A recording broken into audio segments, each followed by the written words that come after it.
Iran அதிபரோட கடைசி நிமிடங்கள் எப்படி கொண்டாங்க? இவர் இறப்பிற்கு சைனா காரணமா? எப்படி பிளான் பண்ணாங்க? 5 நிமிஷத்துல உங்களுக்கு தெரிய போகுது. முக்கியமான தகவல் இப்ப வெளியாயிருக்கு. 1989 இருந்து ஈரானோட அதிபர் இருக்காருல்ல, கமேனி, அவர் பாத்தீங்கன்னா அவரோட வீட்டுலதான் தங்கி வந்துகிட்டு இருக்காரு. இது ஈரானோட தலைநகரத்துல அவரோட மாளிகைன்றது இருக்கு. பெரிய மாளிகைன்னு பாத்தீங்கன்னா சொல்றாங்க.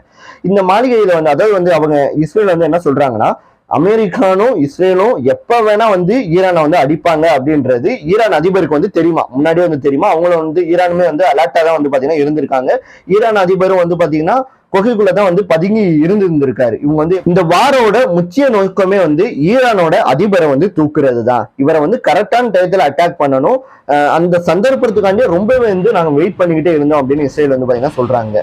அதன்படி பாத்தீங்கன்னா இஸ்ரேலோட ஒரு உளவுத்துறைக்கு ஒரு ரிப்போர்ட் பாத்தீங்கன்னா வருதுங்க. நேத்து சனிக்கிழமை பாத்தீங்கன்னா அந்த ஒரு தகவல் வருது. என்ன அப்படின்னா, ஈரானோட அதிபர் பாத்தீங்கன்னா இந்த வார் சம்பந்தமா, இந்த போர் சம்பந்தமா ராணுவ தளபதி இருக்காங்களே அவங்களோட ஒரு ஆலோசனை நடத்த போறாரு அந்த ஒரு மாளிகையில. இது நைட்டு நடக்க போகுது அப்படின்னு பாத்தீங்கன்னா ஒரு ரிப்போர்ட் வருது. அதுக்கு ஏத்தாப்புல பாத்தீங்கன்னா இஸ்ரேலும் அமெரிக்காவும் சேர்ந்து ஒரு பிளான் பாத்தீங்கன்னா போட்டு வச்சிருக்காங்க. நேத்து நைட்டு, அதாவது ஞாயிற்றுக்கிழமை நைட்டு அடிக்கணும், அடிச்ச அவரை நம்ம தூக்கணும் அப்படின்னு சொல்லி பிளான் போட்டிருந்தாங்க. இது பாத்தீங்கன்னா திடீர்னு என்ன ஈரான் திடீர்னு பிளான் சேஞ்ச் பண்ணிட்டாங்க. காலையில பாத்தீங்கன்னா மாத்திட்டாங்க. காலையில ராணுவ தளபதியோட அதிபர் ஆலோசனை பண்ணுவாருன்னு சொல்லி பிளான் பாத்தீங்கன்னா மாத்திடுறாங்க. அதுக்கு ஏத்தாப்புல இந்த ஒரு விஷயமும் பாத்தீங்கன்னா இஸ்ரேலுக்கு பாத்தீங்கன்னா தகவல் உளவுத்துறை ரிப்போர்ட் பாத்தீங்கன்னா போகுது. அதன்படி அவங்களும் பிளானை சேஞ்ச் பண்றாங்க. காலையில அட்டாக் பண்றாங்க. கிட்டத்தட்ட 30 மிசைல்ஸ் பாத்தீங்கன்னா ஏவி விடுறாங்க இஸ்ரேலும் அமெரிக்காவும். அவங்க நினைச்ச மாதிரியே பாத்தீங்கன்னா அந்த மாளிகைக்குள்ள ஈரானோட அதிபர் மட்டும் இல்ல, கிட்டத்தட்ட 41 தலைகள், ஈரானோட முக்கியமான 41 தலைகள் இருந்திருக்காங்க. அந்த ஆலோசனை நடக்கும் போதே பாத்தீங்கன்னா மன்னவே பாத்தீங்கன்னா சரஸ்தாங்க. அதாவது எப்படி சொல்றதுன்னா, அந்த பில்டிங் இருந்ததுக்குரிய ஆதாரமே பாத்தீங்கன்னா கிடையாது. 30 ஏவுகணைகள் சீரிப்பாஞ்சிருக்கு. மக்களே, இது மட்டும் கிடையாது. இதுக்கு பின்னாடி இன்னொரு மிகப்பெரிய ஒரு ஸ்கெட்ச் இருக்கு.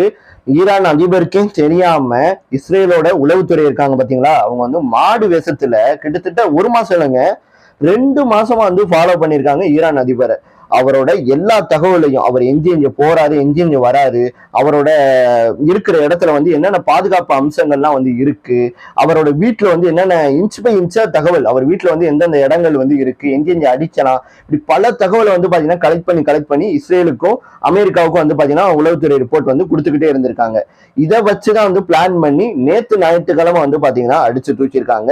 சும்மா பாத்தீங்கன்னா இந்த ஆபரேஷன்ன்றது நடக்கலைங்க. இது பாத்தீங்கன்னா கிட்டத்தட்ட 2 மாசம் பிளான் பண்ணி ஸ்கெட்ச் போட்டு தான் தூக்கி இருக்காங்க. ஈரானோட அதிபர் இறக்குறதுக்கு சைனாவும் பாத்தீங்கன்னா ஒரு காரணமா பாத்தீங்கன்னா இருந்திருக்குங்க. ஏவுகணை ராக்கெட் லான்ச்சர்னு சொல்லுவாங்கல்ல, இது ஈரானை பொறுத்தளவு பாத்தீங்கன்னா குட்டுங்க. ஏன்னா ஏகப்பட்ட ராக்கெட் லான்ச்சர் ஏவுகணைகளை பாத்தீங்கன்னா சொந்தமாவே ஈரான் தயாரிச்சுக்கிட்டு இருக்காங்க, தயாரிச்சு வச்சிருக்காங்க.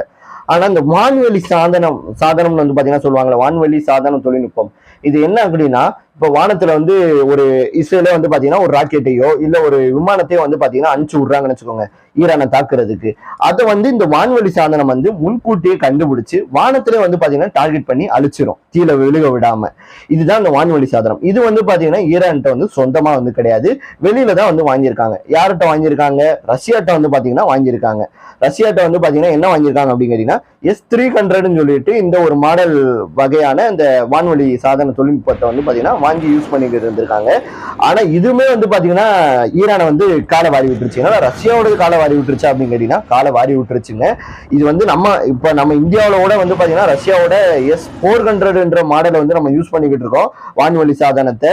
சரி, இப்ப நம்ம ஈரானுக்கு வருவோம். ஈரான்ல இது என்ன, இதை பத்தி கொஞ்சம் விளக்கமா சொல்லு அப்படின்னீங்கன்னா, போன வருஷம் பாத்தீங்கன்னா ஈரானுக்கும் இஸ்ரேலுக்கும் சண்டை நடந்துச்சு. அதுல பாத்தீங்கன்னா இஸ்ரேலும் அமெரிக்காவும் சேர்ந்து பாத்தீங்கன்னா ஈரானோட ஒரு மலையை பாத்தீங்கன்னா குண்டு போட்டு வெடிச்சு வச்சாங்க. நான் இருக்குன்னு நினைக்கிறேன். அந்த ஒரு டயத்துல இஸ்ரேலோடதையும் அமெரிக்காவோடைய விமானங்களையுமே பாத்தீங்கன்னா ஈரான் பாத்தீங்கன்னா ரஷ்யாட்ட வாங்கியிருந்தாங்கன்னா அந்த வான்வெளி சாதனம் அது பாத்தீங்கன்னா கண்டுபிடிச்சு ரேடார்ல கண்டுபிடிச்சு வந்து பாத்தீங்கன்னா தாக்கவே இல்லை, வேலையே செய்யலைன்னு வந்து பாத்தீங்கன்னா சொல்றாங்க. அவங்க அசால்ட்டா அமெரிக்கா வந்து பாத்தீங்கன்னா குண்டை போட்டுட்டு திருப்பி அவங்க ஊருக்கே வந்து பாத்தீங்கன்னா போயிட்டாங்க. அந்த ரஷ்யாவோட தொழில்நுட்பம்ன்றது வந்து வேலையை வந்து செய்யல அப்படின்னு வந்து அப்போ ரிப்போர்ட் பண்ணப்பட்டுச்சு.